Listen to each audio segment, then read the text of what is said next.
dia itu tidak mengakui kemerdekaan kita, maka dia tidak mau menjadi warga negara Indonesia. Itu. Jadi kalau ada klaim dia menjadi pahlawan kemerdekaan, menjadi ikut perang kemerdekaan, itu bohong. Karena gini, mereka itu pengen ikut Belanda supaya dinomor 2-kan terus statusnya sebagai bangsa. Gitu loh. Saudara sekalian, ada perkembangan terbaru dari penggugatan daripada kewarganegaraan Ba'alwi ini, saudara sekalian, yaitu Pak Subhan, di mana uji materi pokok daripada pemohon, yaitu Pak Subhan, ini diminta perbaikan. Nah, kemungkinan besar ketika diminta untuk perbaikan uji materi ini, saudara sekalian, kemungkinan besar akan diterima, saudara sekalian. Nah, selengkapnya mari kita sama-sama simak apa yang disampaikan oleh Pak Subhan terkait dengan perkembangan penggugatan daripada kewarganegaraan Habaib. Silakan. Berdasarkan perkembangan terakhir dari sidang panel pertama beberapa hari yang lalu, disampaikan oleh Majelis Hakim untuk kepada pemohon, yaitu Bung Muhammad Subhan, sarjana hukum, magister hukum, untuk melakukan perbaikan dan penyempurnaan dari materi yang ingin beliau ajukan kepada Mahkamah Konstitusi. Dari situ kemudian terima kasih tadi sudah dibacakan sama Nafila Wirahadiningrat terkait posita sama petitum dari uji materi Bung Subhan terkait uji kewarganegaraan dari klan Ba'alwi Yaman dan imigran dari Yaman lainnya. Untuk itu disampaikan apresiasi kepada semua pihak yang telah mendukung, yang telah memberikan sumbangsih untuk diskusi maupun penyempurnaan dari materi tersebut. Baik, ini sudah hadir Bung Haji Muhammad Subhan untuk menyampaikan update terkini terkait penyempurnaan yang telah beliau lakukan, juga terkait isu-isu yang mungkin menyertai di dalam pengajuan uji materi beliau. Tapi yang jelas, ini alhamdulillah sekali begitu banyak mengalir dukungan dari para elemen putra bangsa kita, dari organisasi pejuang Nusantara, termasuk dari perjuangan Wali Songo Indonesia Laskar Sabilillah, dari Laskar Nusantara, Laskar Mataram, Laskar Dayak, dan lain sebagainya, termasuk dari netizen-netizen umum, para dari Gen Z, mereka-mereka yang terkaget-kaget mengetahui bahwa klan Ba'alwi yang rasis, yang arogan ini ternyata belum terkonfirmasi, belum pernah mengajukan dirinya dan kelompok mereka untuk menjadi warga negara Indonesia. Artinya ini sambutan ini begitu disambut secara luas oleh publik dengan penuh gairah, dengan penuh semangat, dengan penuh antusiasme. Semoga gelora ini bisa menjadikan bangsa ini pada rule-nya yang jelas. Tanpa hukum maka kehidupan akan menjadi tidak teratur, akan menjadi kacau balau.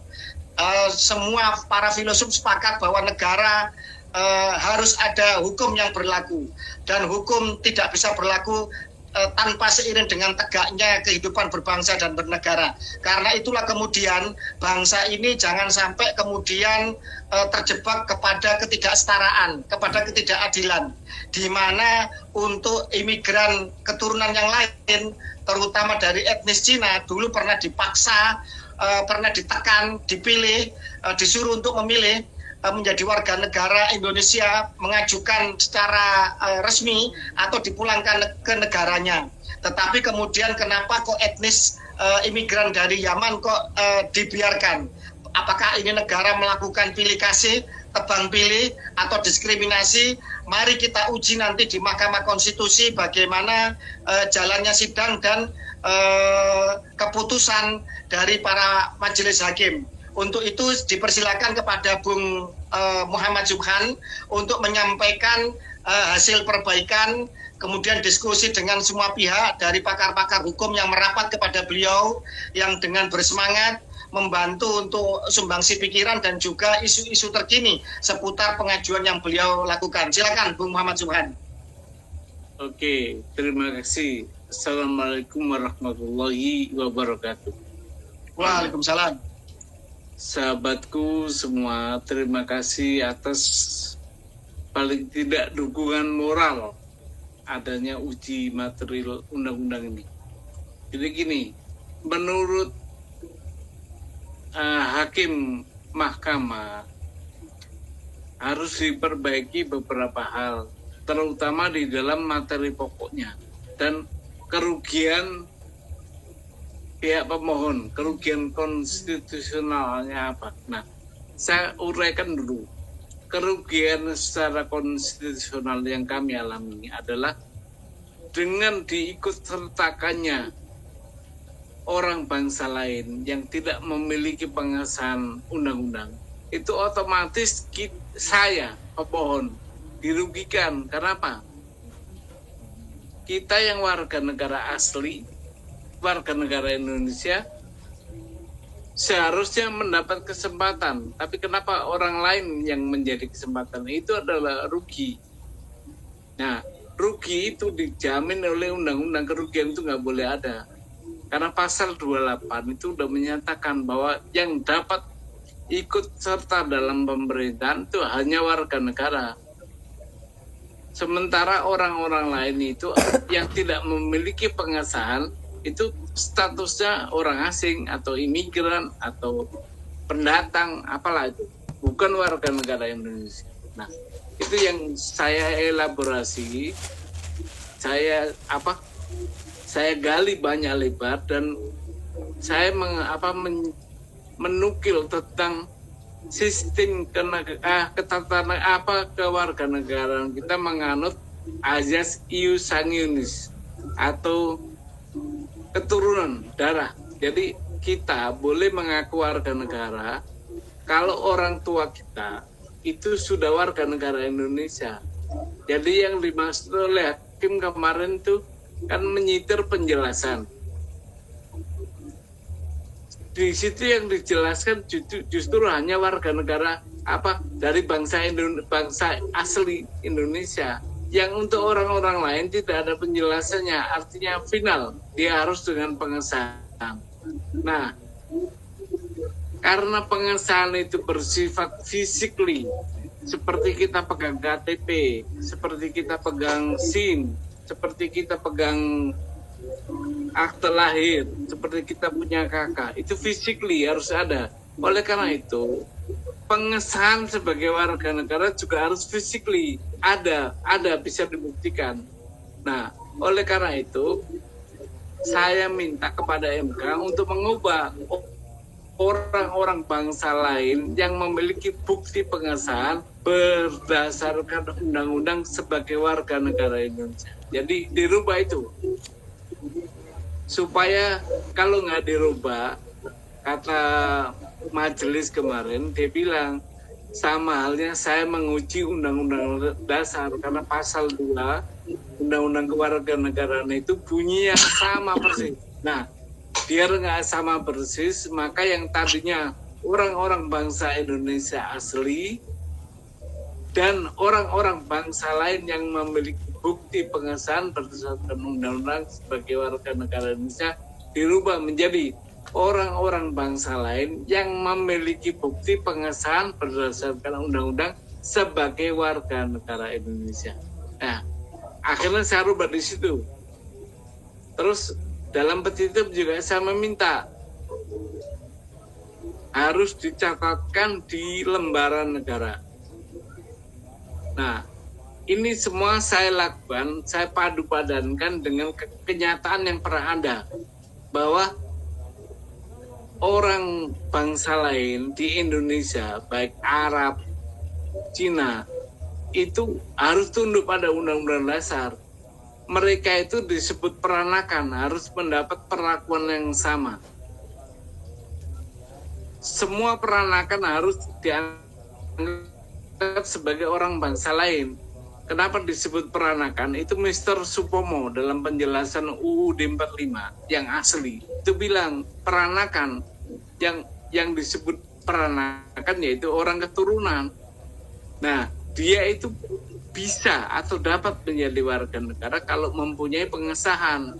Artinya semua orang dari bangsa lain yang tidak memiliki pengesahan, sekarang saya minta bukti pengesahan, harus mengurus pengesahan agar dijadikan warga negara Indonesia. Nah, pengalaman empirik itu terjadi.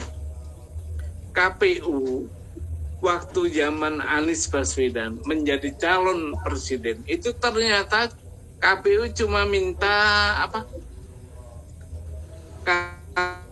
KTP, KK, akta lahir sebagai bukti kewarganegaraannya dia. Itu salah. Kenapa? KTP, KK, akta lahir itu tunduk pada Undang-Undang Kependudukan, sementara pengesahan itu tunduk kepada Undang-Undang Kewarganegaraan. Jadi pejabat kita kurang selektif atau ngawur menurut saya. Mengakui kewarganegaraan seseorang dengan KTP, KK sama itu. Seharusnya pengesahan itu kalau dulu zaman orang tahun 60-an itu namanya SBKRI. Atau nama lain yang sekarang yang sepadan dengan SBKRI, itulah pengesahan. Begitu kira-kira. Baik,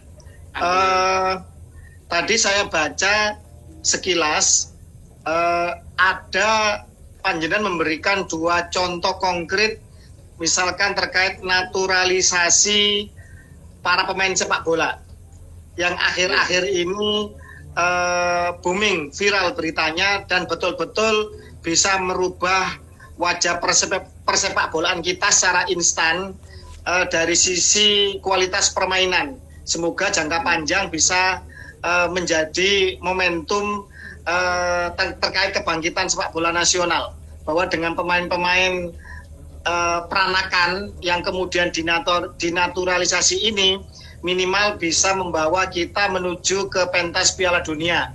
Yang kedua, bisa menjadikan stimulan atau pelecut atau menjadi pemicu bagi para pemain-pemain putra bangsa asli untuk kemudian bisa meningkatkan prestasinya dan bisa bersaing di tim nasional.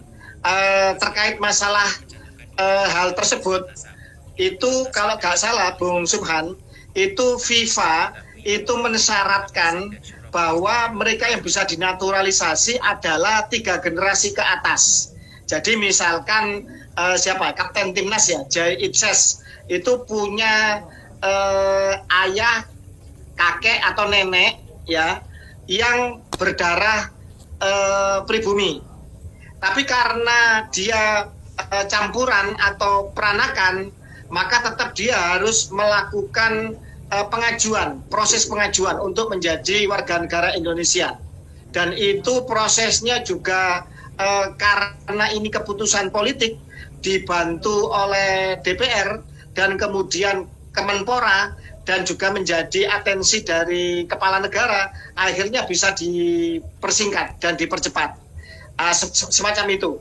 Artinya untuk menjadi pemain sepak bola saja itu mempunyai proses yang demikian rumit dan panjang dengan administrasi yang lengkap. Terakhir ada 4, Emil Audero, Dean James, terus kemudian siapa lagi ya, Joe Palupesi, siapa lagi itu, ada lagi. Nah itu menyatakan bahwa untuk menjadi warga negara Indonesia ternyata administrasinya sangat banyak dan rumit. Artinya pemain sepak bola saja, sekelas pemain sepak bola yang ini untuk prestasi di bidang sepak bola, khusus olahraga sepak bola, yang ini demikian rumit dan panjang proses pengajuannya, walaupun dibantu oleh keputusan-keputusan politik. Apalagi ini menyangkut masalah kepemimpinan bangsa, masalah menyangkut mengenai masalah aparatur atau pegawai di dalam Republik Indonesia, atau juga menyangkut mengenai masalah kepemimpinan nasional seperti calon presiden, apalagi terkait masalah pertahanan keamanan, baik itu di institusi kepolisian maupun di TNI. Artinya yang bersifat lebih strategis ini juga harus lebih, validasinya juga harus lebih ketat, prosesnya juga harus lebih harus lebih detail seleksinya. Jangan hanya kemudian istilahnya selonong boy saja, mentang-mentang lama tinggal di Indonesia, beranak pinak di Indonesia, terus kemudian megang KTP dan KK Indonesia, kemudian tiba-tiba mereka begitu mudahnya untuk menjadi pejabat publik atau kemudian menjadi ASN misalkan. Nah, itu salah satu yang posita yang saya baca tadi dari panjenengan seperti itu. Itu yang pertama. Yang kedua terkait mengenai masalah kenapa kok dulu etnis Cina itu disuruh memilih. Bahasanya sebenarnya lebih pada ada pressure ya, ada penekanan. Kalau kemudian mereka tidak mengajukan kewarganegaraan, mereka akan dipulangkan. Begitu. Itu untuk etnis Cina.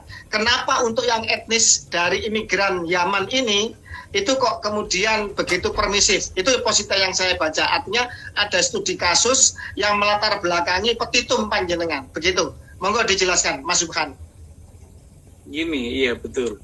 Karena dalam undang-undang kewarganegaraan itu ada yang dulu-dulu yang sejak merdeka itu sebenarnya mereka ditunggu untuk menjadi warga negara. Bahkan sampai berganti berapa? Ada 5 undang-undang kewarganegaraan. Mereka ditunggu. Apa bangsa lain yang ada di Indonesia itu ditunggu untuk menjadi warga negara. Tapi nggak ada juga. Kecuali ya yang banyak orang Cina tadi. Itu pun terjadi pada setelah undang-undang kewarganegaraan tahun 58. Begitu. Nah, orang-orang Arab, menurut dugaan saya ini, dia itu tidak mengakui kemerdekaan kita, maka dia tidak mau menjadi warga negara Indonesia. Itu. Jadi kalau ada klaim dia menjadi pahlawan kemerdekaan, menjadi ikut perang kemerdekaan, itu bohong. Karena gini, mereka itu pengen ikut Belanda supaya dinomor 2-kan terus statusnya sebagai bangsa gitu loh. Jadi orang-orang Arab ini cenderung tidak mengakui kemerdekaan kita. Jadi kalau ada klaim dia yang berjuang, dia yang berdarah-darah, itu bohong. Oke, jadi gini, gitu. Baik, itu bisa diterima secara akal sehat.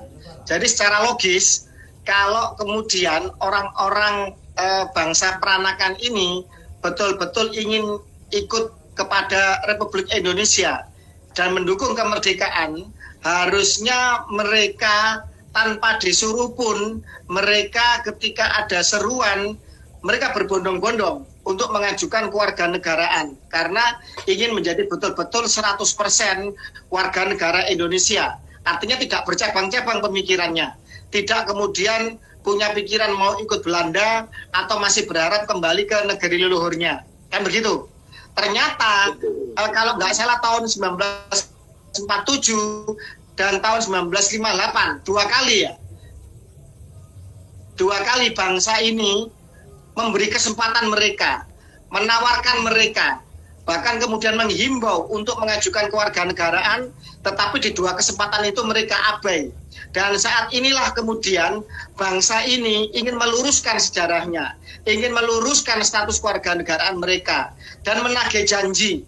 Apakah benar engkau memang benar-benar ingin menjadi warga negara Indonesia dan setia kepada Republik ini, setia kepada tanah air ini, dan betul-betul mendukung kemerdekaan kita sebagai sebuah bangsa. Kalau ini kemudian diabaikan lagi, maka kita patut bertanya secara besar, apakah betul mereka betul-betul mencintai negeri ini? Apakah betul-betul mereka ingin menjadi bagian dari kebinekaan kita di negeri ini? Lah, ternyata kemudian dari klan Ba'alwi terutama ya, dari imigran Yaman yang digarisbesarkan sebagai imigran keturunan Arab, walaupun secara genetis DNA mereka bukan orang Arab gitu ya.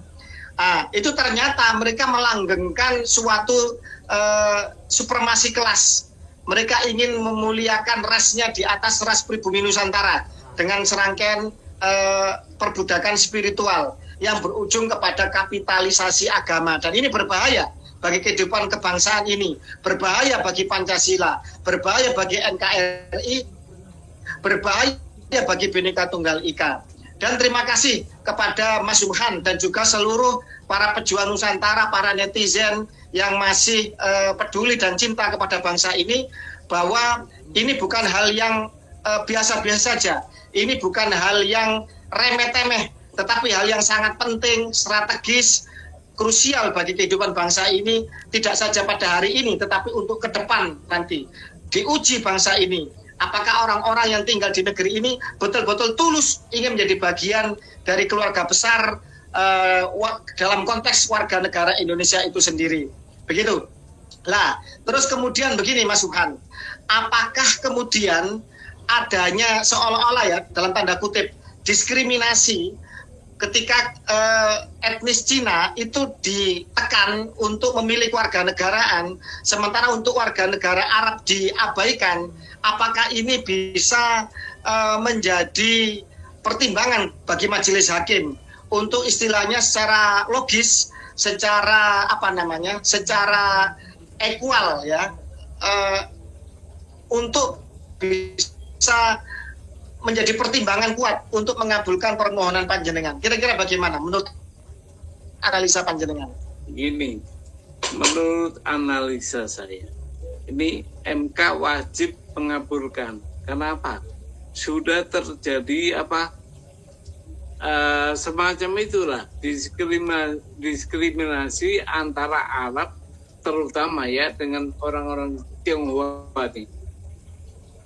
Karena nggak boleh negara berlaku begitu. Dan itu justru merugikan kita sebagai pribumi. Kenapa? Kesempatan kita bersaing dengan mereka kalah. Apalagi mereka yang klan Balawi itu mengaku keturunan Nabi. Udah, kita inferior banget di hadapan mereka. Nah, makanya tolong disebarkan sebuah konklusi yuridis bahwa klan Ba'alawi ini sampai kapanpun dia tidak akan menjadi warga negara Indonesia kecuali Undang-Undang Dasar 1945 pasal 26 ayat 1 di amandemen. Kedua, orang-orang klan Ba'alawi ini mengajukan diri sebagai warga negara Indonesia dan mendapat pengesahan. Hanya itu. Jadi andai kata nanti permohonan saya tidak dikabulkan, bukan berarti klan Ba'alawi itu bangsa Indonesia, bukan. Tetap dia WNA. Karena apa? Udah terkonfirmasi oleh Undang-Undang Dasar dan Undang-Undang bahwa dia dia adalah dari bangsa lain. Dan dia tidak memiliki pengesahan, maka dia orang asing. Itu, tolong dibantu sebarkan ke masyarakat bahwa sampai kapanpun orang klan Ba'alawi di Indonesia tidak akan menjadi warga negara Indonesia kecuali Undang-Undang Dasar pasal 26 ayat 1 di amandemen. Kedua, kecualinya juga mereka klan Ba'alawi mengurus kewarganegaraannya sehingga mendapat bukti pengesahan dari negara sebagai warga negara Indonesia. Itu. Oke, baik. Para pemirsa sebangsa dan setanah air, itu konklusi hukum yang harus kita sebarluaskan. No viral, no justice. Bahwa selamanya klan Ba'alawi yang rasis, yang mengaku cucu Nabi, yang sementara ini jelas-jelas terindikasi dan belum meminta maaf bahwa mereka membelokkan sejarah bangsa, memalsukan makam, dan lain sebagainya, ini sampai kapanpun bukan warga negara Indonesia, kecuali dua hal. Yang pertama, bahwa pasal 26 ayat 1 Undang-Undang Dasar 1945 di amandemen tentang definisi kewarganegaraan. Itu yang pertama. Yang kedua, mereka bisa menjadi warga negara ketika mereka benar-benar berproses mengajukan dirinya untuk menjadi warga negara Indonesia.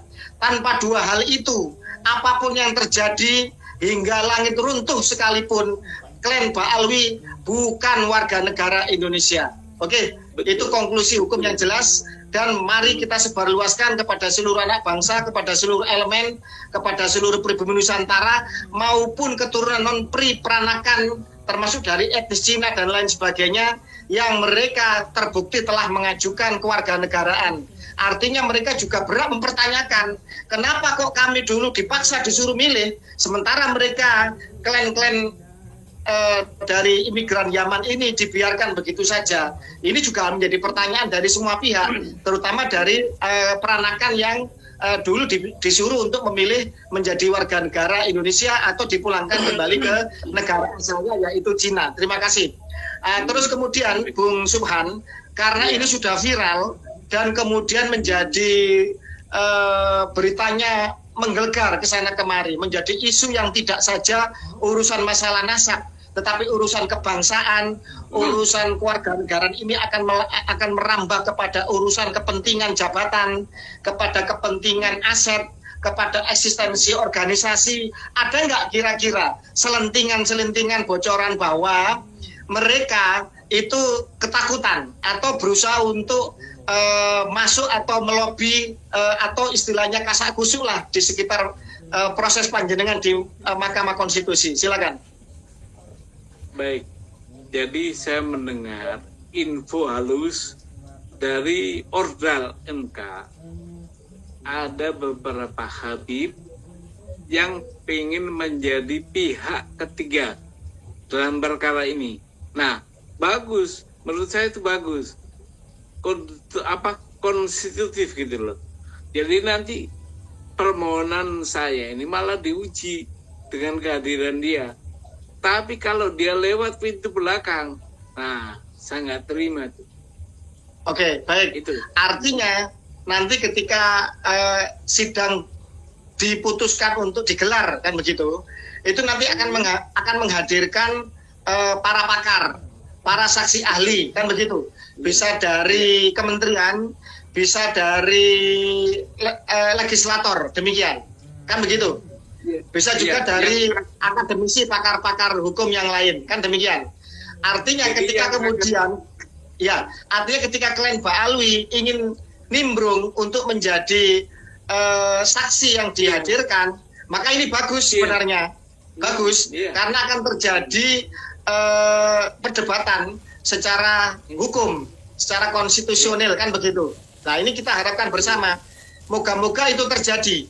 Karena apa? Terjadi suatu perdebatan yang sehat dalam kerangka hukum yang jelas.